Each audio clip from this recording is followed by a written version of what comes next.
Hello hi everyone. This is Janvi and welcome to learn with me. कैसे हैं आप लोग? और ये होने वाला है चैप्टर 2 क्लास 7 हिस्ट्री की बुक का।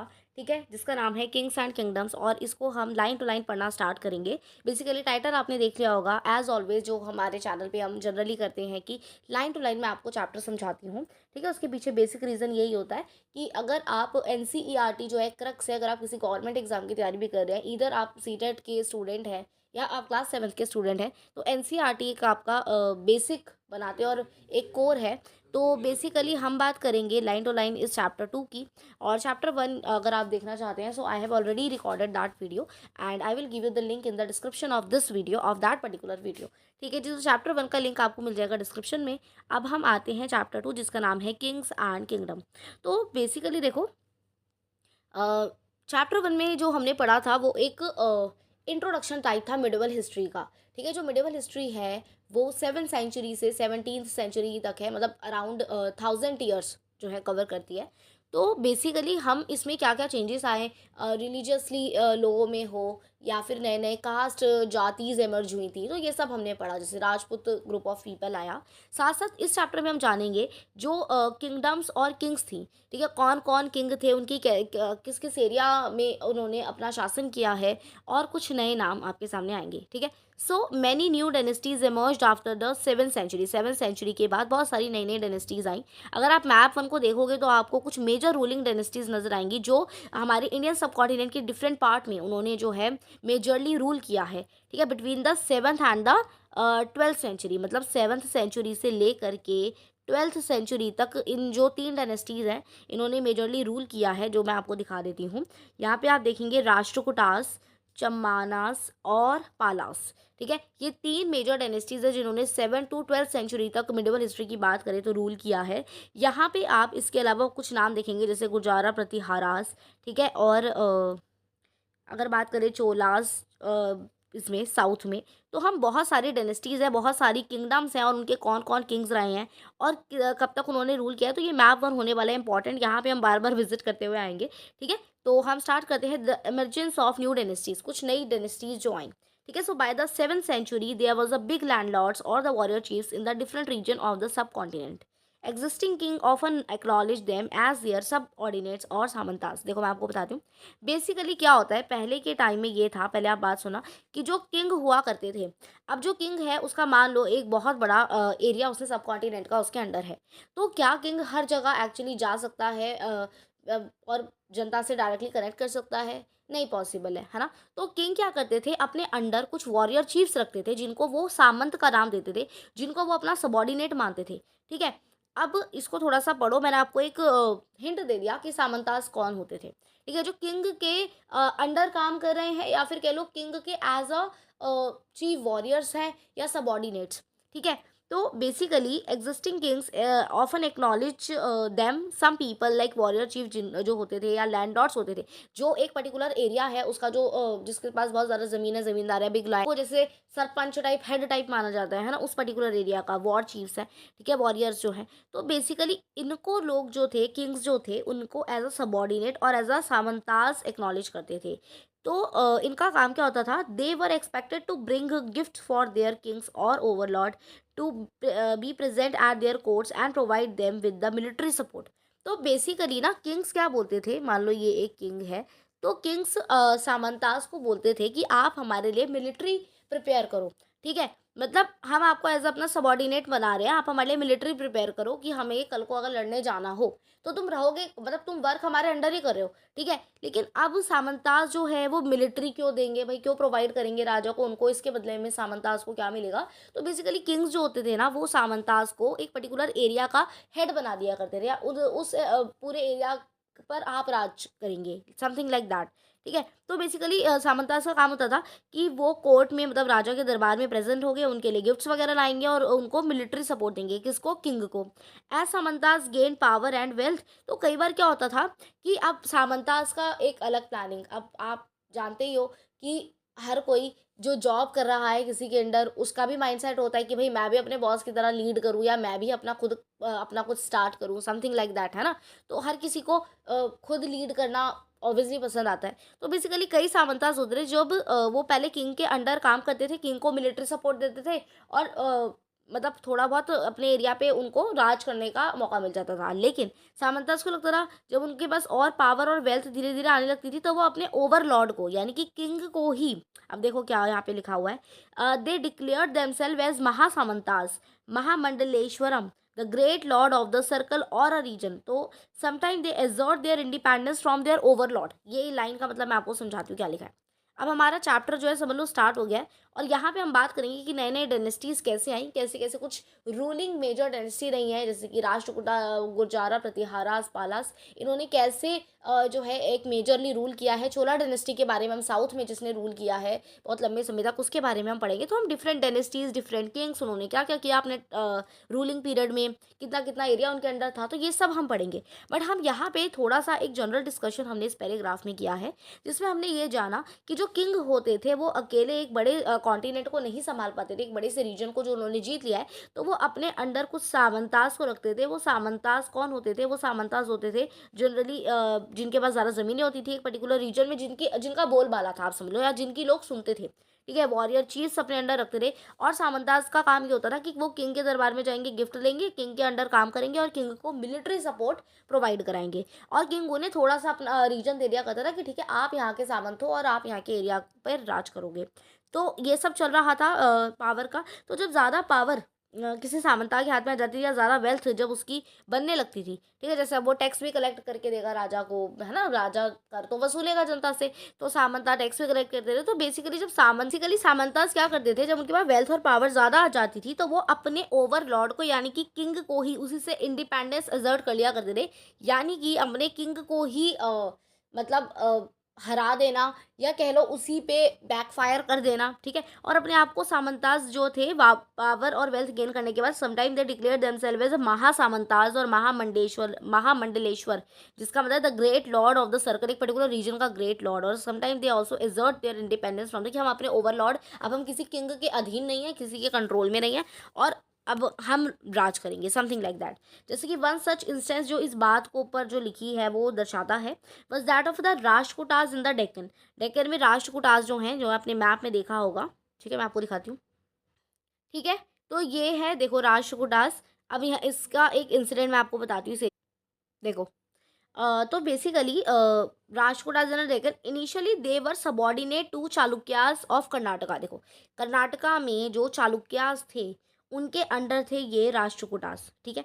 तो यहाँ पे in the mid of 8th century क्या हुआ, दंती दुर्गा जो एक राष्ट्रकूटा चीफ था, राष्ट्रकूटा रीजन का चीफ वॉरियर जैसे ये था, तो मतलब ये सामंता था चालुक्यास के अंडर ही, ठीक है। तो इन्होंने ओवरथ्रू कर दिया चालुक्य अपने ओवरलॉर्ड को ही, एक एंड परफॉर्म करा एक रिचुअल हिरण्यगर्भा। अब हिरण्यगर्भा क्या होता है मैम, ये कौन सी नई टर्म आ गई, तो मैं सब बताऊंगी।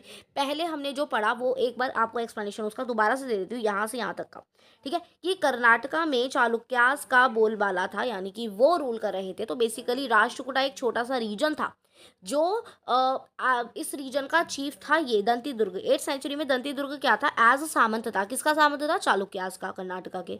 तो इसने क्या करा कि राष्ट्रकूटा इस चीफ दंती दुर्ग ने ओवरथ्रू कर दिया पावर और वेल्थ मिलने के बाद। पहले सामंत था, किंग के अंडर था, चालुक्यास के अंदर था, उसने चालुक्यास को ही ओवरलॉर्ड को ओवरथ्रू कर दिया और फिर एक हिरण्यगर्भ, ये हिरण्यगर्भ रिचुअल जो थे, जैसे लिटरली इसका मतलब तो गोल्डन वूम्ब हो गया, हिरण्यगर्भ, हिरण का गर्भ, ठीक है, तो गोल्डन वूम्ब हो गया। तो ये क्या है कि when his this ritual was performed with the help of brahmins, एक रिचुअल था जो ब्राह्मण्स की हेल्प से परफॉर्म कराया जाता था। और कौन ये करते थे? It was thought to lead the rebirth of the sacrifices as the kshatriya even if he was not one by birth. देखो, ये जो हिरण्यगर्भा एक रिचुअल होता है जो कि एज अ रीबर्थ माना जाता है, या फिर आप कह लो कि अगर कोई बर्थ से क्षत्रिय नहीं है बट अगर वो ये रिचुअल कराता था पहले के समय पे माना जाता था तो वो क्षत्रिय बन जाता है, ठीक है। तो ये था इस तरीके का। तो इसने क्या करा, दंती दुर्ग ने ये वाला रिचुअल परफॉर्म किया हिरण्यगर्भा, और अपने चालुक्य ओवरलॉर्ड को ओवरथ्रू कर दिया और उसकी जगह ले ली बेसिकली। तो ये एज अ सामंत था पहले, और इसने अपने ओवरलॉर्ड को ही ओवरथ्रू कर दिया। तो बेसिकली जनरली ये बताया गया है कि किंग्स के अंडर जो सामंताज होते थे, वो सामंताज भी कई बार पावर वेल्थ आने के बाद अपने किंग को ही या किंग से अपनी इंडिपेंडेंस असर्ट कर लिया करते थे, या आप कहते थे कि हम तो इनके अंडर काम नहीं करेंगे, और मतलब वही बैक फायर कर देना। ठीक है, तो चलो अब आप इतना समझ गए होगे, आगे आते हैं। In other cases man from enterprising families use their military skills to carve out kingdoms. For instance अगर बात करें, देखो यहाँ पे कुछ लिखा है कदम। अब ये जो ये ऐसे नाम है थोड़े से साउथ में, यही नाम और यही टर्म्स जैसे भी आपने ऊपर पढ़ा महामंडलेश्वरम, इस तरीके के प्रोनाउंस करना इसको थोड़ा सा मुश्किल होता है, बट समझ जाओ आप कैसे इसको क्या बोला गया इस लाइन में। कदम मयू शर्मन जो थे and the Gujara Pratiharas at Harichandra were Brahmanas who gave up their traditional profession and to arms. मतलब ये ब्राह्मण्स थे, मतलब यहाँ पे ये बताया गया है कि ये ब्राह्मण्स थे और इन्होंने क्या किया, अपने ब्राह्मण वाले ट्रेडिशनल प्रोफेशन को छोड़ करके इन्होंने अपने हाथ में आर्म्स ले लिया, यानी कि एज अ वॉरियर बने। सक्सेसफुली इस्टेब्लिशिंग किंगडम, फिर इन्होंने किंगडम्स चलाई हैं कर्नाटका में एंड राजस्थान रिस्पेक्टिवली। तो ये जो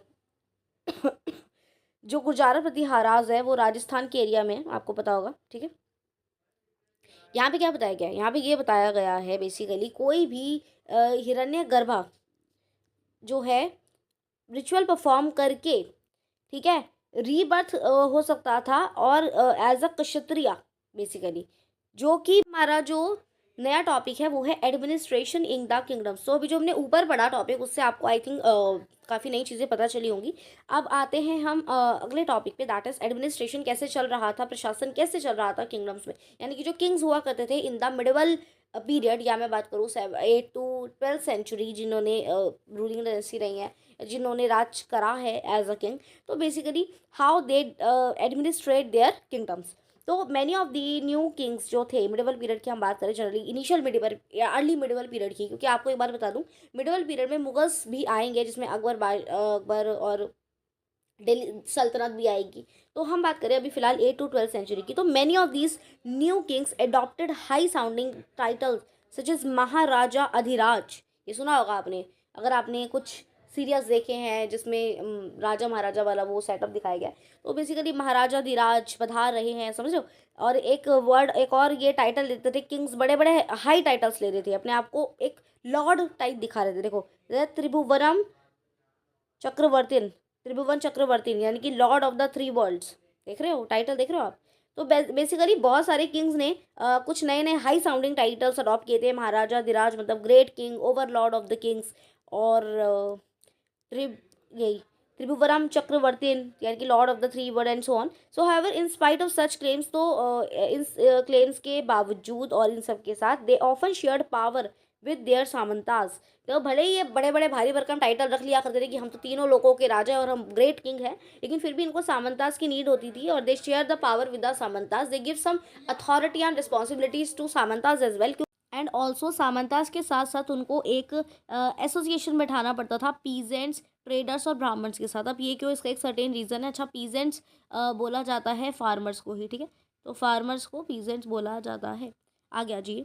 अब यहाँ पे इस पैराग्राफ में आपको बताया गया है कि जो किंग्स थे वो टैक्स कलेक्ट करते थे, ठीक है, प्रोड्यूसर से, कैटल कीपर से, आर्टिसन से। तो मैं आपको बताती हूँ, in each of these states resources were obtained from the producer. देखो जो किंग होता है वो अपनी जनता के बगैर, ठीक है, कोई किंग नहीं कहला पाता, ठीक है। अब क्या है कि देखो किंग को अपना एडमिनिस्ट्रेशन चलाना है, तो ठीक है, उनको टैक्सेस की ज़रूरत पड़ेगी। Resources were obtained from the producer, तो जो प्रोड्यूसर थे उनसे रिसोर्सेज ऑब्टेन किए जाते हैं, जैसे पीजेंट्स है, फार्मर्स है या कैटल कीपर्स हैं, ठीक है, आर्टिसंस है। So who were often persuaded और compelled to surrender part of what they produce. तो ये किंग जो है बोलते थे कि जो भी वो प्रोड्यूस कर रहे हैं उसका some part of that produced उनको किंग को देना पड़ेगा, ठीक है। Some time these were claimed as rent, तो वो एज अ रेंट भी उसे वो करते थे claim, due to a lord who asserted that he own the land, ठीक है, कि जो ज़मीन है वो किंग की है, वो मानता था कि भाई मैं जीता हूँ और मैं किंग हूँ, यहाँ का तो मेरी ज़मीन है, तो आप मुझे उसका एज अ रेंट पे कर रहे हो कि आप वहाँ पे कुछ प्रोड्यूस करो। तो जो वो प्रोड्यूस हुआ में से कुछ पार्ट जो थे पीजेंट्स या कैटल कीपर्स से लेते थे, ठीक है। तो वो राजा जो है अपने पास रखते थे एज अ रिसोर्स और इनसे लेते थे कुछ part of what they are producing. अच्छा, आर्टिसन से क्या लेते होंगे मैम? तो आर्टिसंस को वो कई बार आपने ये चीज़ आगे भी पढ़ोगे कि वो अपने दरबार में बुलाते हैं और कहते हैं कि जो आर्टिस्ट लोग हैं, जैसे सब मान लो कोई म्यूजिशियन है, संगीतकार है, तो वो जो है वहाँ पे आकर के कुछ ना कुछ तान सुनाएगा किंग के कोर्ट में, ठीक है। तो revenue was also collected from trader, और ट्रेडर वगैरह जो गुड्स वगैरह बेचते हैं तो उनसे भी रिवेन्यू कलेक्ट किया जाता था, तो उसको ये टैक्स बोल रहे हैं। तो कुछ 400 टाइप के टैक्सेस हैं जो कि चोलास के इंस्क्रिप्शन से हमें पता चलते हैं। Who ruled in the Tamil Nadu refer to more than 400 terms of different kind of taxes लगाए थे हमें। चोलास डायनेस्टी का जब रूल था तो उन्होंने कुछ इंस्क्रिप्शंस लिखे होंगे। इंस्क्रिप्शन आप समझते ही हो, हमने 6th क्लास में डिस्कस किया है कि जो स्टोन्स पे या हार्ड सरफेस पे लिखा जाता था पहले, क्योंकि जब उतना वो नहीं था। देखो मिडिवल पीरियड में जो टेक्सचुअल रिकॉर्ड ज़्यादा मिले, क्योंकि मिडिवल पीरियड तक जो पेपर था वो काफ़ी चीप रेट का हो गया था, बट उससे पहले इंस्क्रिप्शंस पे और केव पेंटिंग और ये सब से ही, इन्हीं एविडेंस के थ्रू हमें हिस्ट्री का पता चलता है। तो बेसिकली जो चोलास के इंस्क्रिप्शन है उस जो कि तमिलनाडु में जिन्होंने रूल किया है, मतलब साउथ इंडिया में, सदर्न पार्ट में ऑफ इंडिया के, तो मोर देन 400 टाइप्स ऑफ टैक्सेस के बारे में उसमें लिखा हुआ है एक इंस्क्रिप्शन में, ठीक है। So the most frequently mention tax कुछ हैं जिसमें मैं बताती हूँ। जैसे कि एक है वेटी। वेटी होता था taken not in cash but in the form of force labour. Forced labour यानी कि उनको कैश नहीं लेना, लेकिन उनको एज अ लेबर कि कुछ समय आप जो है हमारे यहाँ काम करेंगे, तो वो वेटी होता था, ठीक है। मतलब कि आपको कैश नहीं देना, बट आप जो आप में जो स्किल है, आप जो काम करते हो वो आप फ्री में हमारे यहाँ करो, मतलब किंग के कोर्ट में जैसे कुछ नक्काशी के काम में लोगों को लगा दिया कुछ, तो वो जो फोर्स लेबर रखते थे वो वेटी होता था कि कुछ हफ्ते के 2 दिन तुम यहाँ पे जो है काम करोगे हमारे महल में। एंड कदमाई और द लैंड रेवेन्यू। कदमाई किसको बोला जाता था? लैंड रेवेन्यू को, ज़मीन पर जो टैक्स लगाते थे ये लोग। There were also taxes on the thatching the house, ठीक है। Use of even ladders to climb the palm tree. ये देख रहे हो आप, मतलब किस, मतलब क्या क्या टैक्स है। अच्छा, एक ये होता था असेस और a succession to family property. वही कि अगर किसी ने फैमिली प्रॉपर्टी में कुछ हिस्सा उसे मिला है तो उस पर भी टैक्स देना पड़ेगा। तो बेसिकली इतने सारे टाइप के टैक्स थे, ठीक है, जो किंग्स लगाते थे। और 400 काइंड ऑफ टैक्स का जो है हमें चोला इंस्क्रिप्शन से एविडेंस मिलता है कि इस टाइम पे सदर्न पार्ट ऑफ इंडिया में या चोलास के टाइम पर 400 काइंड ऑफ टैक्स लग रहे थे। आप देखो, लेडर, पाम ट्री पे लेडर लेके चढ़ो, उसका टैक्स, समझ रहे हो। सो आगे आ जाओ। दीज जो बेसिकली कुछ मेन नाम है जो सीटेट के पेपर में आपको देखने को मिल सकता है क्वेश्चन कि भाई वेटी क्या होता था, कि फोर्स लेबर की फॉर्म में होता था। कदमाई क्या है? लैंड रेवेन्यू है, ठीक है। और सेस क्या है? सेस और सक्सेशन टू फैमिली प्रॉपर्टी का जब हिस्सा किसी को मिलता था तो उसे एक पर्टिकुलर अमाउंट जो है देना पड़ता था, एज द रेवेन्यू कलेक्शन होता था by the king. Now these resources were use to finance the king's establishment. अब ये वो टैक्स ले तो रहे हैं, बट क्यों ले रहे हैं? प्रोड्यूसर से उनका प्रोड्यूस ले रहे हैं, आर्टिसंस को कुछ दिन मतलब काम पे अपने महल में लगा रहे हैं, या वेटी या other kind of tax, land revenues collect कर रहे हैं। तो बेसिकली वो होता था ताकि किंग जो है फाइनेंस कर पाए और इस्टेब्लिशमेंट उसकी, और या फिर उसे कोई कंस्ट्रक्शन कराना है टेम्पल्स का, फोर्ट्स का। पहले के आप देखोगे सदर्न पार्ट ऑफ इंडिया में बहुत ज़्यादा ये कल्चर था कि जो किंग होते थे वो टेम्पल्स बिल्ड कराते थे और उससे अपना रॉयल्टी शो करते थे, या वो कितना लग्जरी शो करते थे, ठीक है। तो पहले का ये ट्रेंड था। जैसे आजकल क्या होता है कि लोग जनरली बहुत एक सर्टेन अमाउंट ऑफ मनी इकट्ठा कर लेते हैं, तो दे बाय कार, ठीक है, तो वो कार खरीदते हैं। तो इसी तरीके से पहले रॉयल्टी दिखाने का एक तरीका होता था टेम्पल्स बिल्ड कराना बाय द किंग्स, ठीक है जी। सो के फोर्ट बनवाना, टेम्पल्स बनवाना, तो इसके अब टेम्पल बनवाएंगे, फोर्ट्स बनवाएंगे अपने, तो इस सब में कंस्ट्रक्शन कराएंगे तो खर्चा फाइनेंस तो लगेगा, तो वो ये जनता के टैक्स से कलेक्ट करते थे, ठीक है। They were also use to fight wars. अब देखो लड़ाइयाँ होंगी, वॉर्स होंगी, मिलिट्री मेंटेन करनी है तो सामंताज से भी करा दे रहे, बट साथ साथ जो फायर आर्म्स चाहिए या बाकी सारी टूल्स चाहिए तो उसके लिए भी they need finance for that. तो which were in turn expected to lead to the acquisition of wealth in the form of plunder और access the land and wealth trader rule. Now the functioning for, देखो देखो यहाँ पे next चीज़ क्या है कि जो भी टैक्स कलेक्शन का प्रोसेस होता था तो टैक्स कौन कलेक्ट करता था? तो the functionaries for collecting revenues were generally recruited from influential families. तो बेसिकली ना कुछ इन्फ्लुएंशियल फैमिलीज को सिलेक्ट किया जाता था, जैसे कि मान लो हेड ऑफ द विलेज हो गया, ठीक है, या फिर, और ये पोजीशंस जो है थी हेरिडिटरी थी। हेरिडिटरी समझ रहे हो, मतलब कि उसके पापा ने भी ये चीज़ करा था और फिर उसका बेटे ने भी, दैट इज कॉल्ड हेरिडिटरी। तो basically collecting revenue this was true in army as well. और मैनी केसेस में जो क्लोज रिलेटिव होते थे किंग के, वो उनको ये पोजीशन मिलती थी। जो भाई किंग के रिलेटिव थे और वो जो पर्टिकुलर रीजन में रहते थे, तो किंग बोलते थे कि इस रीजन से आप टैक्स कलेक्शन का काम करोगे। या फिर कुछ इन्फ्लुएंशियल फैमिलीज को, जो उनको पीजेंट्स वगैरह और जो उस रीजन के, पर्टिकुलर रीजन के फार्मर से या पीजेंट से जो है बातचीत है, या जो बिग लैंड लॉर्ड्स होते थे, उनको एज अ इन्फ्लुएंशियल फैमिलीज के लोगों को रखा जाता था, जो कि अब टैक्स कलेक्ट करते थे। ठीक है, अब आते हैं नेक्स्ट टॉपिक पे, that is prashastis and land grants. Prashasti क्या होती है, ठीक है, और इसके बारे में डिटेल में हम पढ़ेंगे, और यहाँ से क्वेश्चन बन जाता है। ठीक है, और अगर आप 7th क्लास के स्टूडेंट हो तो लाइन टू लाइन मैं आपको पढ़ा रही हूँ, तो आई होप आपको चीज़ें समझ में आ रही होंगी। तो ये जो प्रशस्ति वाला टॉपिक है, ये हम स्टार्ट करेंगे नेक्स्ट वीडियो में। तो अगर आप पार्ट 2 देखना चाहते हैं इसका, तो आप स्टे कनेक्टेड रह सकते हैं मेरे साथ बाय सब्सक्राइबिंग द चैनल। जी, thank you so much, stay happy, stay blessed, and do not forget to subscribe.